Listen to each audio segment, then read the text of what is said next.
সকাল সকাল আমরা আউটডোরের জন্য বেরিয়ে পড়ি। হ্যালো আর্ট লাভার্স, আমার পেছনে স্টুডেন্ট বসে আছে যে ক্যামেরা করছে। এইখানে আমরা আগের বছর আউটডোর করেছিলাম। তোমাদের বাড়িতে বসে পেন্টিং করতে ভালো লাগে নাকি আউটডোরে গিয়ে পেন্টিং করতে বেশি ভালো লাগে? এরপর আমরা গোতানে চলে এসেছি আউটডোরের জন্য। যদি তোমাদের শুধুমাত্র বাড়িতে বসে পেন্টিং করতে ভালো লাগে তাহলে আজকে আমি তোমাদের বলবো আউটডোরে পেন্টিং করা কেন ইম্পর্টেন্ট নিজের স্কিলকে ইমপ্রুভ করার জন্য। কোথায় বসবো, কোনটাকে ধরবো সেটা এখনও ঠিক করতে পারা যায়নি, তাই একটু ডিসাইড করছিলাম কোনখানটা ধরে শুরু করলে বেস্ট হবে। এখানে অনেকগুলোই প্লেস ছিল যেগুলো খুব আদর্শ জায়গা আউটডোর পেন্টিংয়ের জন্য। একবার ঠিক করলাম জঙ্গলে গিয়ে ওখান থেকে কোনো প্লেস ধরবো, তারপর ভাবলাম না অত দূরে যাবো না, দেন এটাকে ধরা হলো আউটডোরের জন্য। জায়গাটা খুবই সুন্দর জায়গা। এরপর আমরা এই যে আমাদের একটা স্টুডেন্টের নাম প্রিয়ম, একদম আমার সাথে সাথেই থাকে সব সময়। এখানে এই জমির পাশে বসে এই ছায়ার মধ্যে বসে আমরা র্যালি শুরু করেছিলাম। আউটডোর পেন্টিংয়ে অবশ্যই অনেক ধরনের সিচুয়েশনের সম্মুখীন হতে হয়, যেটা তোমাদের একটা আলাদা এক্সপিরিয়েন্স আসবে। সবাই বেশি কথা না বলে ড্রয়িং শুরু করে দিয়েছে খুব মনোযোগ দিয়ে।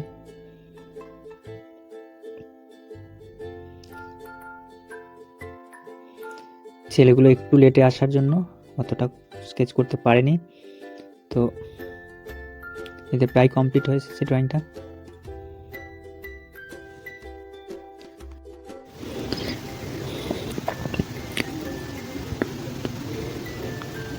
যখন আমরা বাড়িতে বসে বা স্টুডিওতে বসে পেন্টিং করি তখন লাইটিংকে কন্ট্রোল করা এবং টাইম আমাদের হাতে থাকে, কিন্তু আউটডোরে টাইম বা লাইটিং কোনো কিছুই আমাদের হাতে থাকে না।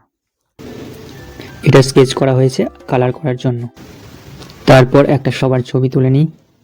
তো এটা এক ধরনের চ্যালেঞ্জ বলতে পারো, যেটা স্টুডিওতে বসে যত ভালোই পেন্টিং করো রিয়েল লাইফে সেটা দেখে ঠিক তত ভালোই পেন্টিং করতে পারছো কিনা। দেন ওয়াটার কালার করছিলাম আমরা, এটাকে কালার ছাড়তে শুরু করে সবাই, কারণ তখনও ড্রয়িং হচ্ছিল, কেউ কেউ কালার করতে শুরু করেছে।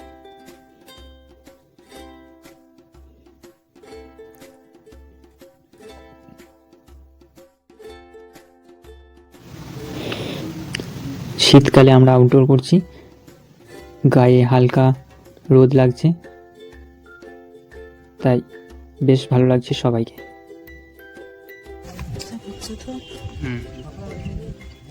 রূপসা বেশি জল দিয়ে ফেলেছিল, সেজন্য কন্ট্রোল করতে পারছিলাম না, নিচের দিকে চলে যায়। লাস্ট এটা সলভ হয়। এখানে আমরা রং করছিলাম আর পাশে কিছু হাঁস পুকুরে খেলা করছিল।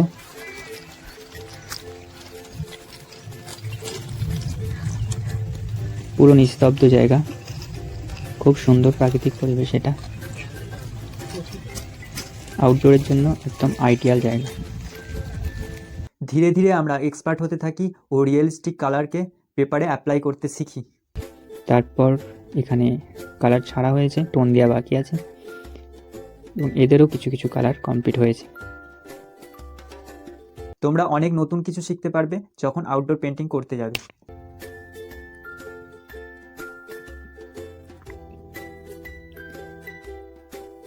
প্রথমের দিকে হয়তো একটু প্রবলেমের সম্মুখীন হবে। খুব মনোযোগ দিয়ে নিজেদের মধ্যে কথা না বলে রং করছে।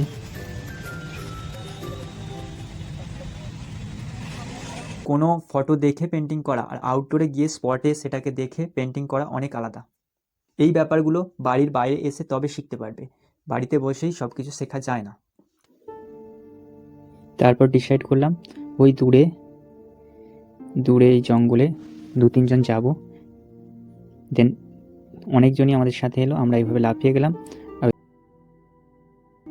আউটডোরের জায়গা চুজ করার জন্য সবসময় ভিড় মুক্ত ও কোলাহল মুক্ত জায়গা চুজ করা উচিত, তাহলে কোনো ডিস্টার্বও হয় না। আর স্পেশালি যারা বিগিনার, যারা নতুন শিখছে, তাদের জন্য একটা অসুবিধা সবসময় হয় যে অনেক ভিড়ভাট্টা থাকলে সেখান থেকে কিছুজন ঠিক তাদের ছবি দেখে জাজ করতে শুরু করে ও ক্রিটিসাইজ করতে শুরু করে, তাতে বিগিনার আর্টিস্ট হয়ে থাকলে তারা ডিমোটিভেট হয়ে পড়ে।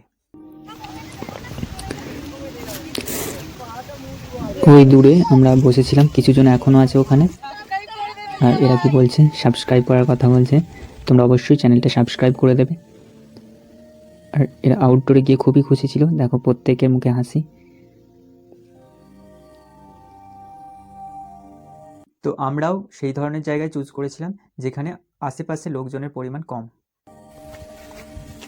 অ্যাট লাস্ট এখানে আমরা পৌঁছে যাই।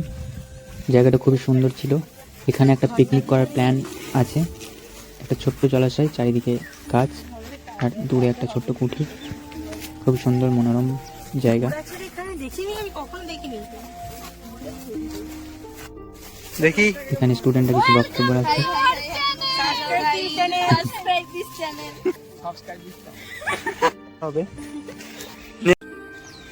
দেন আমরা সরু রাস্তা দিয়ে ফিরে আসছি। রাস্তায় হাঁসগুলো তীব্র প্রতিবাদ করতে করতে আমাদেরকে সাইড দিল।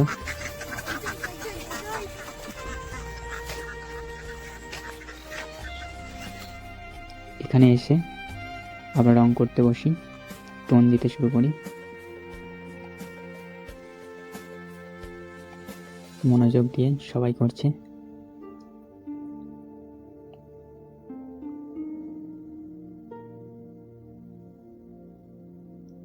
আর আমার স্টুডেন্টরা আউটডোর করতে খুব ভালোবাসে, কারণ এখানে নেচারের সাথে, প্রকৃতির কাছে, খুব কাছে বসে তাকে স্টাডি করা হয়।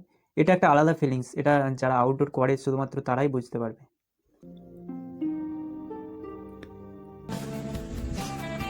ছবি নয়, ভিডিও। এটা দেখে কিছুটা করার চেষ্টা করেছিলাম আমরা ছেলেগুলোর সাথে একটা। তোমরা হয়তো অনেকটাই বুঝতে পেরেছো বা আমি অনেকটাই বোঝাতে পেরেছি আউটডোর পেন্টিং কেন ইম্পর্টেন্ট, নিজের স্কিলকে ইমপ্রুভ করার জন্য।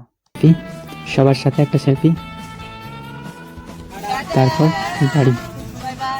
টাটা। সবাই টাটা করছে।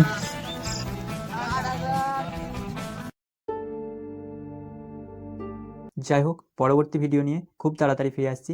এখন টাটা।